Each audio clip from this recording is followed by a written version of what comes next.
If you're watching this video, chances are you are having some difficulty starting your reflection in preparation for our Socratic seminar. So I want to go over a reflection that I wrote for a Socratic seminar that I participated in this year and tell you a little bit about how I got started. So first, I want to go to the text. I read a book called Born a Crime, written by Trevor Noah, which is basically about his childhood. And he grew up in South Africa, where there was something called apartheid, which is like segregation in America with a few differences. So there was a quote here that I started with. This quote really stood out to me. And in a moment, I'm going to explain to you why. So I first started by writing the beginning of the quote. You don't have to type the whole thing. And then I wrote the page number I found the quote on. And one of the things I wanted to write about is theme. There are some big themes in this novel, and this quote really spoke to the theme of racism. So I just bolded that to make it clear.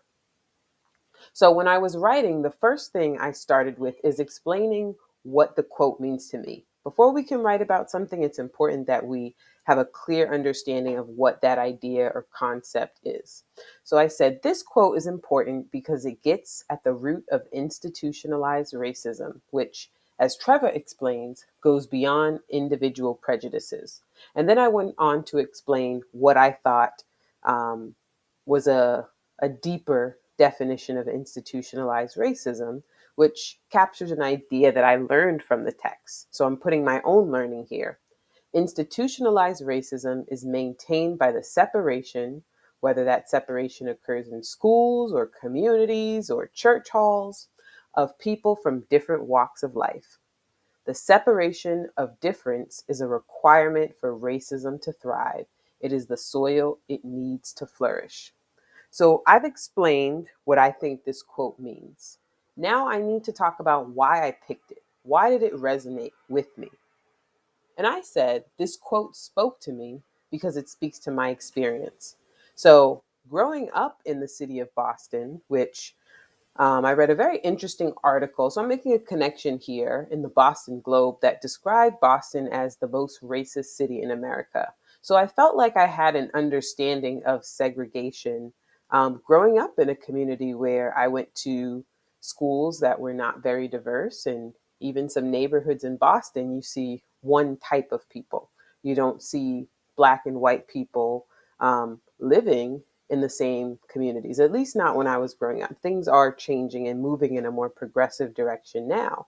And I cited an example of going down Dorchester Avenue, where you can feel and see the racial makeup of the neighborhood change very quickly. Um, and then I ended with something that I was wondering, which is, what can we do? How do we end institutionalized racism? Is that the way the world is going to be forever? What can we do to right this wrong? And that's a thought that I ended on. Another thing that I did was I posed a question. I want to engage in discussion with my peers about this quote. So I need to have a question prepared. And since I ended with thinking about what we can do to right this wrong, my question was, what policies can be enacted? Can we work together to create to make a community less segregated, to make a community that's fully integrated? So I want to make sure that I've made reference to the novel, which I have. I want to make sure that I speak to, and in this example, I'm not exactly talking to character development, but I am talking to how a theme is developed. And I think I've shown original thinking. I have used my own words and my own language to explain and unpack this quote. So hopefully you have a good starting place. Think about connections. Think about what the quote means. Think about what it makes you wonder, and start writing.